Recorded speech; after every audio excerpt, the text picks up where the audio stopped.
可以啊。好。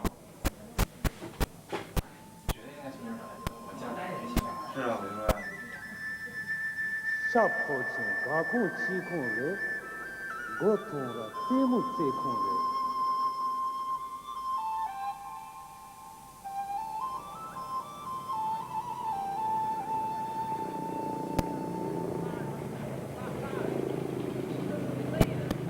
En ce mois de septembre, une cinquantaine de chercheurs et techniciens chinois sont réunis à Gongkre, une petite bourgade au nord du plateau tibétain. C'est le moment de contrôler une dernière fois les stations sismiques.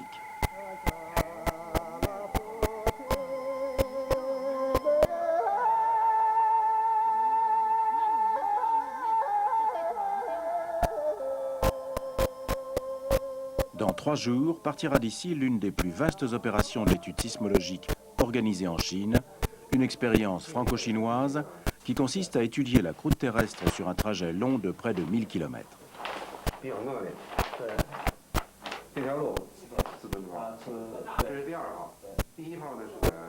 La mission se déroule au nord-est du plateau tibétain, ce vaste ensemble géologique qui s'étend de l'Himalaya jusqu'aux confins du désert de Gobi. C'est dans cette région que le Tibet continue de se soulever et de s'étendre vers le nord. Le site de départ, Gongkre, est situé à 3000 km de Pékin.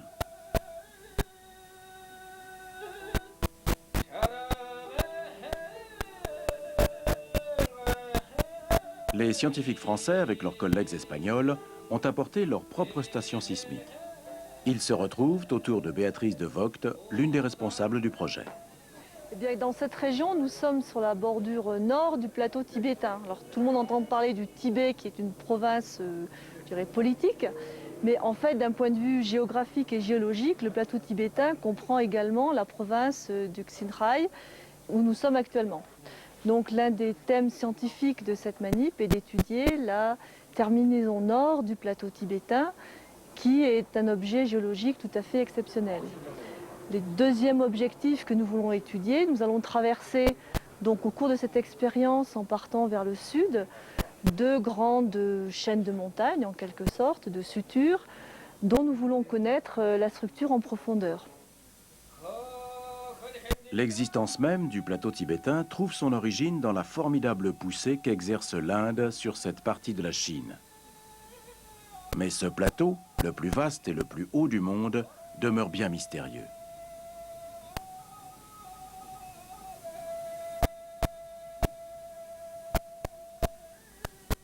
Comment s'est-il formé?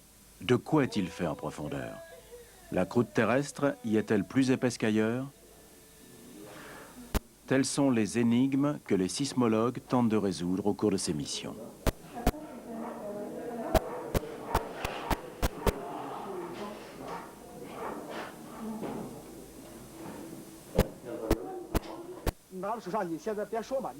L'équipe chinoise est venue avec 160 stations sismiques. Elles enregistrent sur des cassettes audio. Les Français en ont amené 80 qui enregistrent sur des disques durs.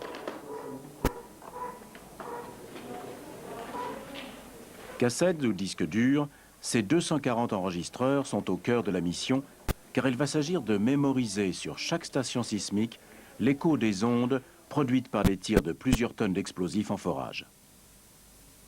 Une explosion génère des ondes qui se propagent à l'intérieur de l'écorce terrestre. À chaque fois que ces ondes atteignent une couche de nature un peu différente, elles sont réfléchies vers la surface et peuvent être détectées par les sismomètres. Plus le contraste entre 2 couches est grand, plus le signal est fort.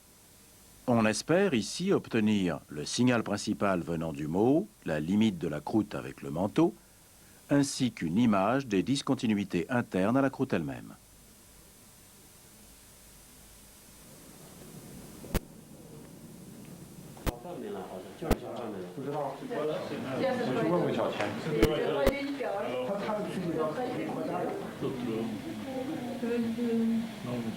Béatrice de Vogt et Alfred Hirn préparent cette mission avec leurs collègues chinois depuis plus de 2 ans.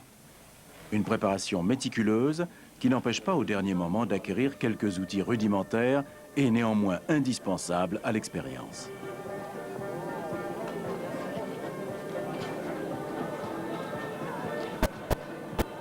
Pour ce dernier jour à Goncreux, les scientifiques peaufinent leur voyage. Il faut penser à tout, comme au pelle pour placer les sismomètres.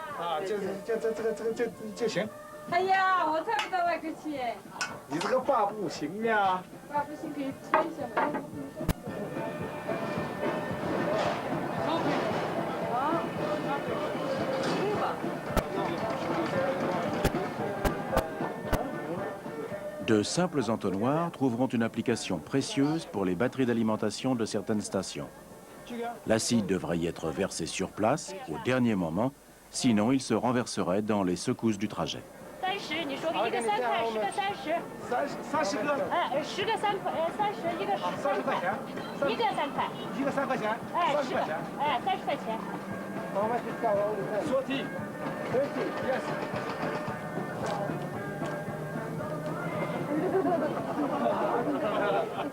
Pour le point de tir qui est extrême là, il faut à tout prix que ça couvre ceci. De toute façon, je suis bien d'accord. Pour le point de tir ensuite qui est sur la suture de ce côté-là, il faut aller aussi loin que possible dans les terrains où la croûte risque d'être plus épaisse, donc aller au-delà. Il faut probablement L'expérience consiste à placer les sismomètres tous les 5 km autour d'un axe qui va de Goncreux à Youchou, distant d'environ 800 km. Les sismomètres vont recueillir les ondes sismiques provoquées par 6 tirs qui s'échelonneront tous les 3 jours.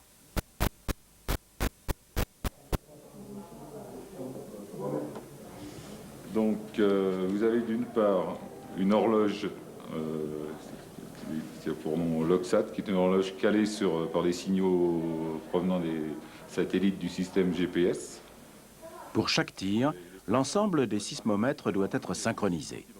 Ils possèdent une horloge interne calée sur l'heure universelle des satellites du système GPS. Cette synchronisation est indispensable car l'onde sismique émise par le tir sera reçue à des moments différents par les sismomètres en fonction du lieu où il se trouve, bien sûr, plus ou moins éloigné du tir, mais aussi en fonction du parcours, plus ou moins long, plus ou moins perturbé, de l'onde dans la croûte terrestre. Le temps est primordial en sismologie. Aussi, la localisation précise et le calage horaire de chaque sismomètre sont-ils indispensables pour comparer plus tard toutes les données entre elles. Pour ça, tu enregistres ta position où tu es, actuellement. Tu vas sur Map, voilà, et là tu peux choisir le nom de ton point de référence. D'autres GPS seront également sollicités pour positionner et ensuite retrouver les stations sismiques installées dans la nature.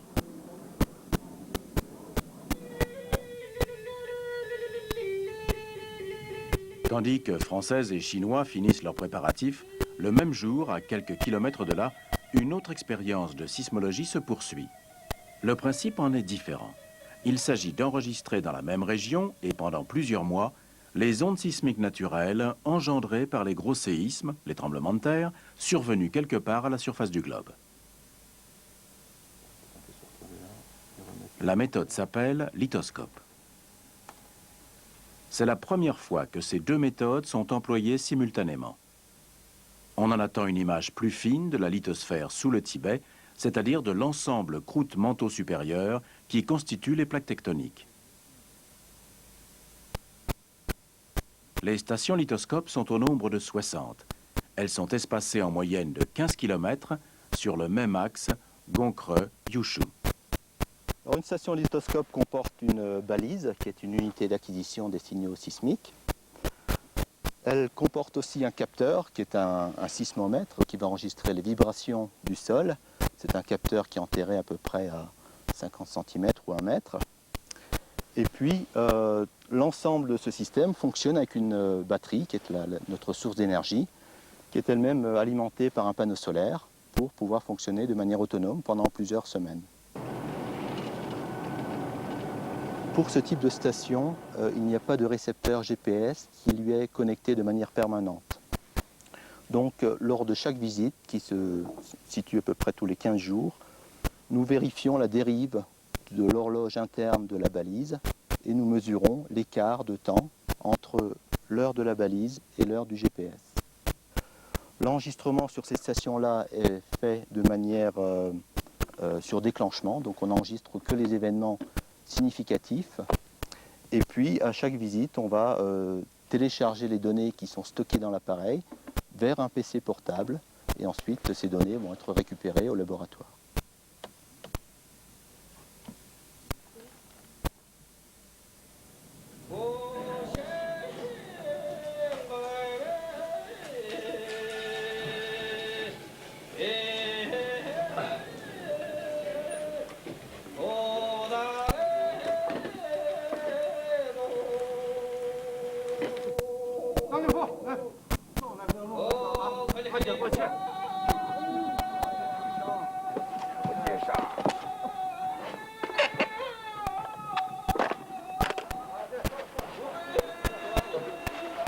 Les Chinois sont chargés de disposer leur sismomètre tout au long de la route, mais suffisamment loin de la piste pour que les signaux ne soient pas perturbés par le passage des véhicules.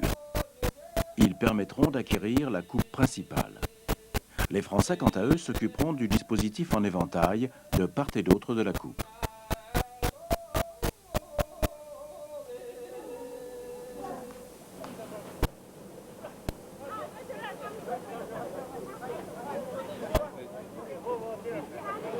Deux de petites, plus celle-là, mais celle-là, il est à la moitié.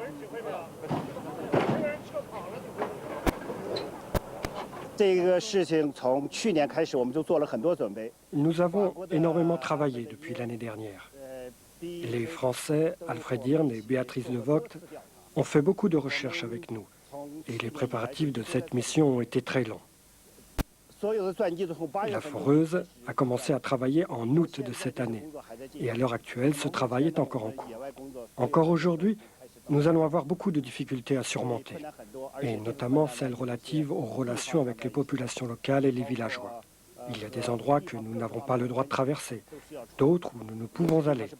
Et par ailleurs, nous trouverons des routes en très mauvaises conditions.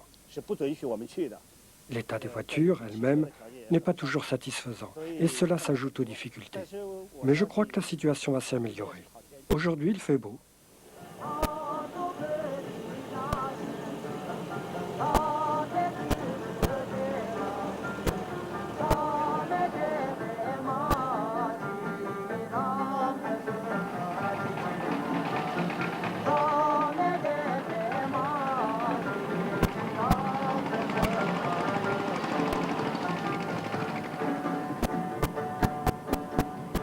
Cette région est constituée d'une succession de plateaux et de chaînes de montagnes.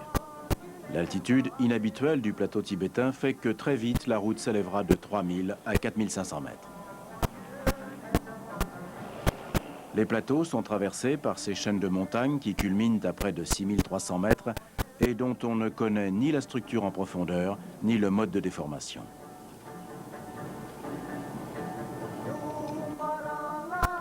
Les débuts de ce voyage ne seront pas trop difficiles. Il fait encore chaud et la route est pour l'instant goudronnée.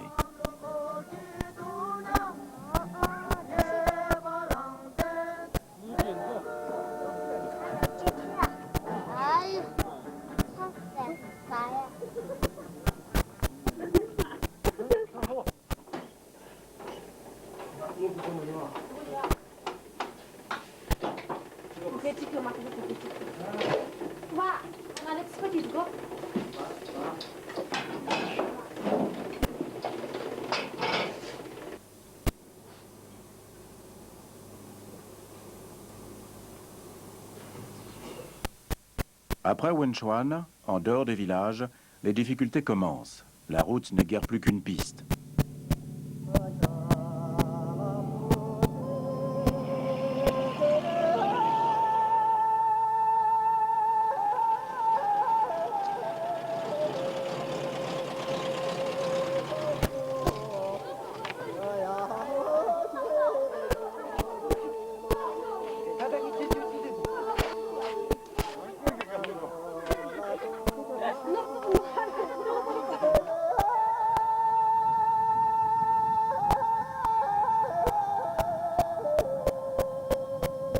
Nous traversons ici les sources du fleuve jaune, le Wangho, l'un des plus grands fleuves du monde qui s'écoule sur plus de 5000 km, connu pour les inondations catastrophiques qu'il provoque en aval.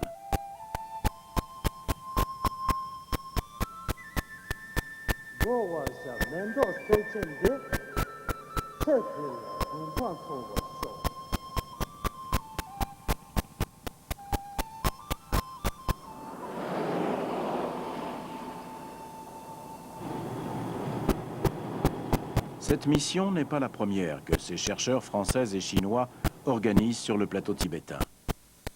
En 1982, ils avaient réalisé une coupe sismique plus au sud, à l'ouest de Lhasa, et mis en évidence un doublement de l'épaisseur de la croûte terrestre sous l'Himalaya. L'un des objectifs de cette nouvelle mission est donc de comprendre pourquoi ici, à 1000 km plus au nord de l'Himalaya, les altitudes sont tellement élevées et de savoir si la croûte y est également épaissie. Plusieurs hypothèses sont possibles. La lithosphère indienne peut venir se glisser sous la croûte du Tibet. La croûte, prise en étau, peut s'épaissir dans son ensemble. Certains ont aussi pensé qu'une remontée chaude du manteau pouvait en être la cause. Un modèle récent propose une surrection successive de chaînes de montagnes associées à de grandes failles. L'érosion des montagnes comble les bassins sédimentaires qui les séparent. Chacun de ces modèles se traduit par une forme différente du moho, de la base de la lithosphère et de la structure interne de la croûte.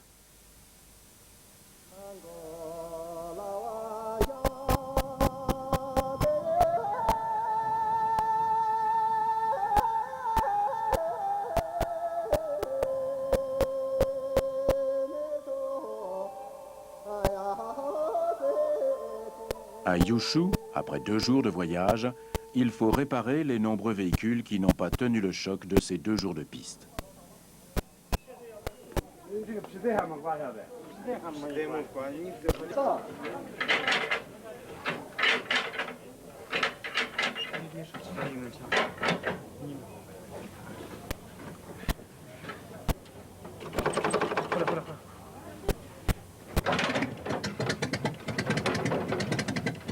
C'est ici que les équipes vont se séparer pour répartir les sismomètres en éventail de part et d'autre de la coupe.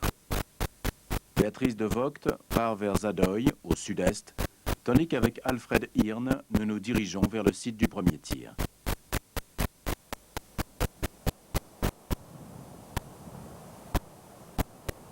Depuis longtemps, les pistes sont en mauvais état et après Yushu, la situation va se dégrader et les cartes semblent de moins en moins fiables.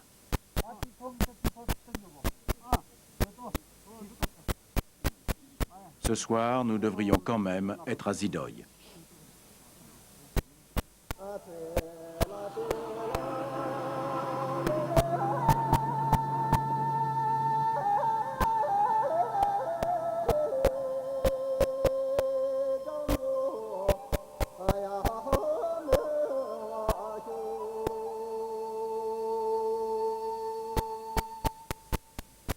À partir de Zidoy, nous redoutons les pluies qui, combinées aux pannes, à la fatigue et aux effets de l'altitude, compliquent le travail.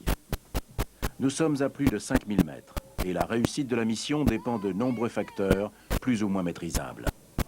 Il n'y a même plus de piste et c'est à flanc de montagne qu'il faut grimper avec les véhicules. Ce n'est pas encore la saison, mais la neige est déjà au rendez-vous.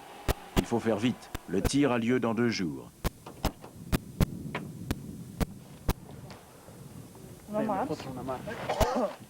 Le sismo est là? Ah bah oui, d'accord. Il n'existe aucun moyen de communication avec les autres équipes réparties sur plus de 500 km et il est bien trop tard pour modifier quoi que ce soit dans l'ordonnancement des tirs.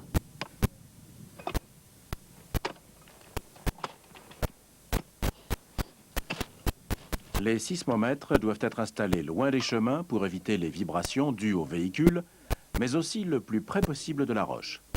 Trop dur, le sol ne pourrait être creusé. Trop mou, le sol amortirait les vibrations et le sismomètre enregistrerait un signal perturbé.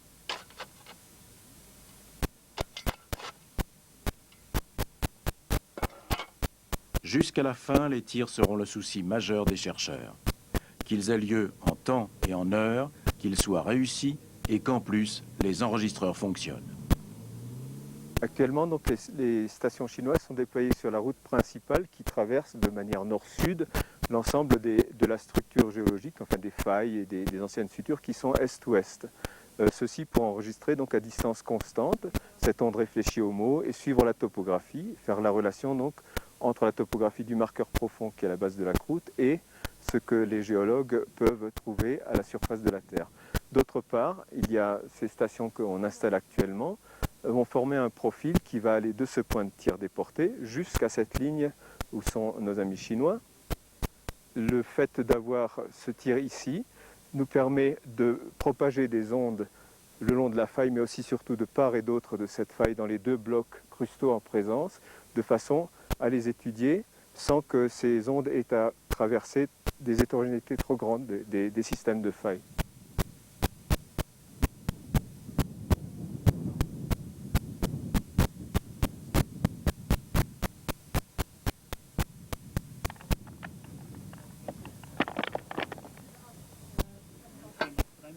Ah non, non, non,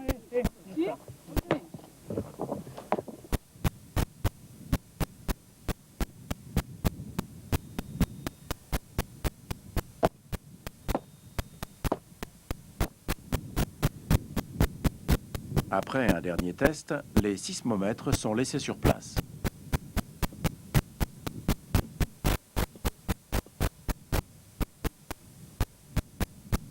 Il faut prévenir les habitants de la présence, durant quelques jours, de ces machines un peu mystérieuses. Ici, les populations parlent le tibétain. Les scientifiques chinois s'expriment en mandarin et la communication n'est pas toujours facile.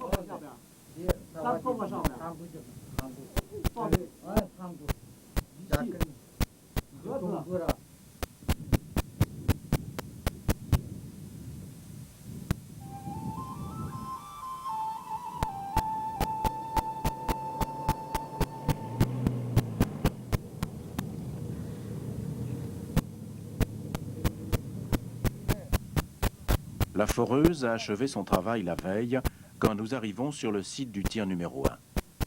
5 tonnes de TNT sont enterrées sous cette colline, dans les puits répartis sur quelques centaines de mètres carrés.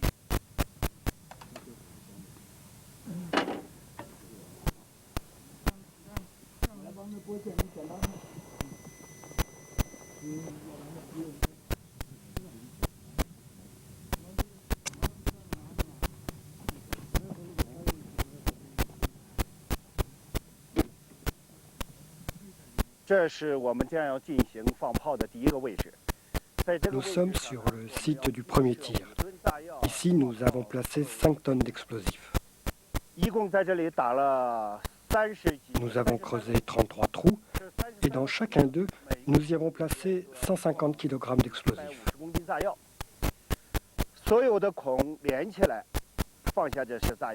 Pour le tir, tous les trous doivent être reliés. C'est ce que font plusieurs ingénieurs de haut niveau.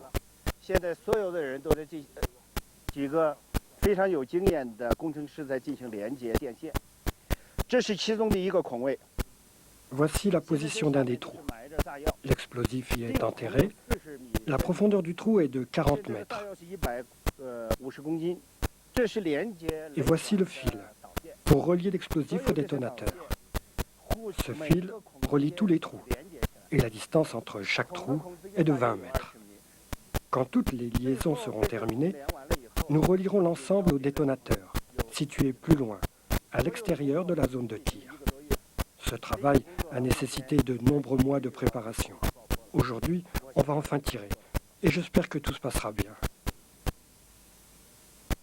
Le respect d'une distance précise entre les trous est dû au fait que l'énergie produite par l'explosion de chaque puits ne doit pas annuler celle du voisin.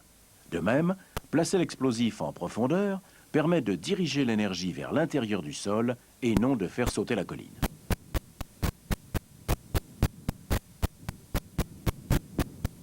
Située à une centaine de mètres du site de tir, l'équipe française s'affaire sur le lieu de déclenchement.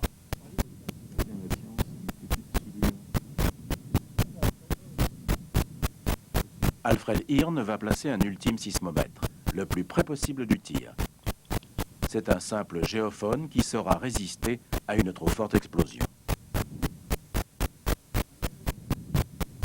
Ainsi, ce géophone et des pinces à induction placées autour des câbles du détonateur donneront le temps zéro, le moment exact du départ des ondes vers l'ensemble de tous les sismomètres.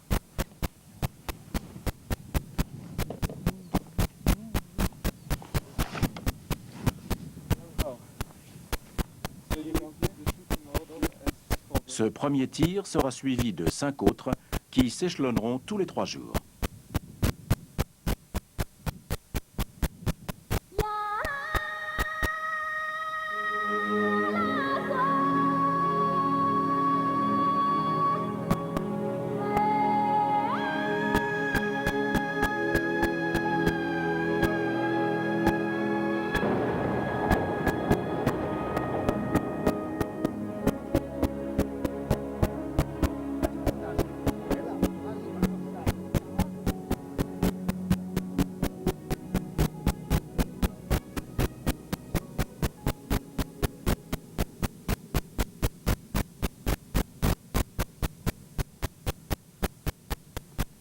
Je pense que le tir a remarquablement bien marché, d'abord parce qu'il a eu lieu à l'heure juste, donc ce qui est important puisque les stations sont en même temps à l'écoute sur le terrain. Et d'autre part, du point de vue explosion, vous avez pu voir que l'explosion était très bien contenue. Il y a très peu de matière qui a été éjectée vers le haut. Ce qu'on a pu voir, c'est après l'explosion, en fait, c'est les gaz libérés par l'explosif qui remontent en surface, qui entraînent de la poussière, des fines particules d'argile probablement dans ce cas-là, ce qu'on a pu voir les montées de jets marron. Donc je pense que là c'est un succès pour ce gros tir. Nous craignons donc qu'il y ait un débourrage de ces explosifs. Vous avez vu qu'en gros tout est parti sans... Bien sûr après il y a de la poussière qui sort, mais c'est après que l'onde de choc, que les ondes sismiques se soient propagées. Donc je pense que c'est un tir qui est réussi. On voit en surface quelques fissurations. Donc une partie de l'énergie a quand même servi à casser la roche, mais la nature plastique de la roche fait qu'on peut espérer que ce tir est bon.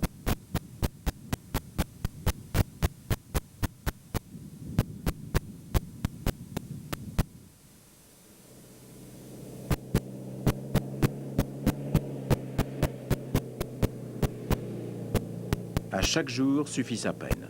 Et c'est le lendemain que l'équipe va contrôler sur certains sismomètres la bonne arrivée et le bon enregistrement du signal. Les premières stations sont vérifiées, puis laissées en place pour les 3 premiers tirs.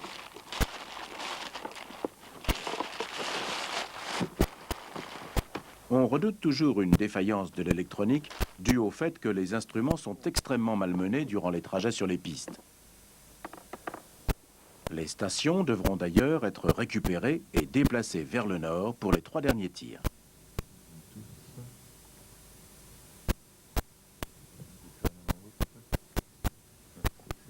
À quelle heure il a tiré? 8 heures pile. Tout a bien fonctionné. De retour dans leurs laboratoires respectifs, les chercheurs vont analyser ces données et tenter de comprendre comment ces ondes se sont propagées dans la croûte et le manteau terrestre. Différentes vitesses de propagation peuvent correspondre à différentes densités des roches rencontrées dans la croûte. Plus la roche est dense, plus l'onde se propage vite. Ces différences de vitesse peuvent aussi être dues à des différences de température. Plus la croûte est chaude, plus la vitesse de propagation de l'onde est lente. Par ailleurs, l'amplitude de l'onde peut aussi être modifiée par l'état solide ou plus ou moins fondu de la croûte. C'est ainsi, en analysant très finement les ondes reçues par les stations sismiques, que les chercheurs pourront identifier certaines propriétés de la croûte, savoir si elle est homogène ou hétérogène, plus ou moins fondue, ou encore si elle a été déformée selon une direction privilégiée. Tu as le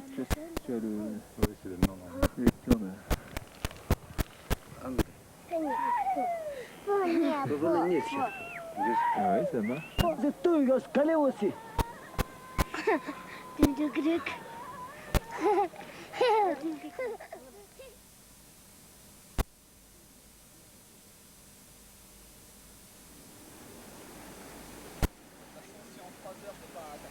L'analyse des enregistrements et la confrontation des deux expériences prendra plusieurs années.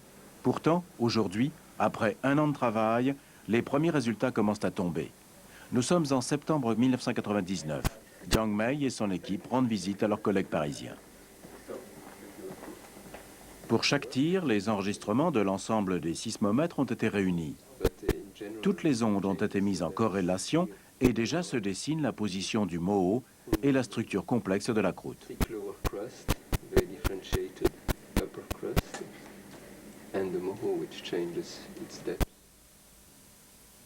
Les premières données lithoscopes révèlent un épaississement général de la croûte qui est bien plus important au sud, où il atteint 80 km, qu'au nord, où il est de l'ordre de 65 km. L'analyse des données sur le manteau sous-jacent est en cours. Pour ce qui concerne les résultats des tirs, ils révèlent des vitesses de propagation des ondes différentes dans la croûte. De l'ordre de 6 km/s dans les parties oranges, plus rapides dans les parties vertes, puis bleues, et autour de 7 km/s dans les parties violettes. On retrouve les failles de Kunlun et de Jinsha qui délimitent trois blocs très contrastés. Ainsi, le bloc nord est essentiellement constitué de matériel de vitesse lente, c'est-à-dire de composition granitique. On y observe peu de roches basiques, qui constituent habituellement la base de la croûte continentale, un premier fait marquant qui intrigue les chercheurs. Les données, pour l'instant partielles, du bloc central présentent une autre particularité. Dans sa partie supérieure, la croûte est faite d'une superposition de couches aux vitesses de propagation différentes, comme si plusieurs fragments de croûte plus minces s'étaient empilés les uns sur les autres. En profondeur, la croûte inférieure est constituée de matériel de vitesse rapide, des roches basiques. Elle est bien identifiable et plus épaisse qu'en moyenne, une différence notable avec le bloc nord. Enfin, la croûte du bloc sud est plus homogène, et c'est le saut du Moho en profondeur, au passage de la suture de Jinsha qui frappe. Le Moho passe de 70 à 80 km de profondeur, alors qu'en surface, l'altitude des deux blocs reste constante.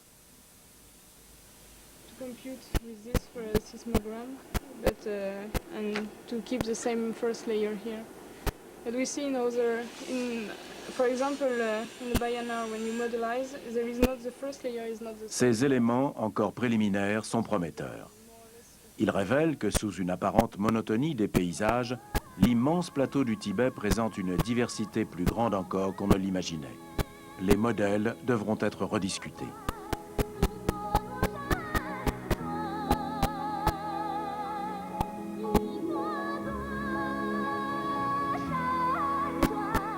Le Tibet garde à la fois la marque d'une histoire ancienne, celle des blocs soudés les uns aux autres depuis 250 millions d'années, et d'une histoire plus récente, celle du soulèvement progressif vers le nord dû à la collision Inde-Asie.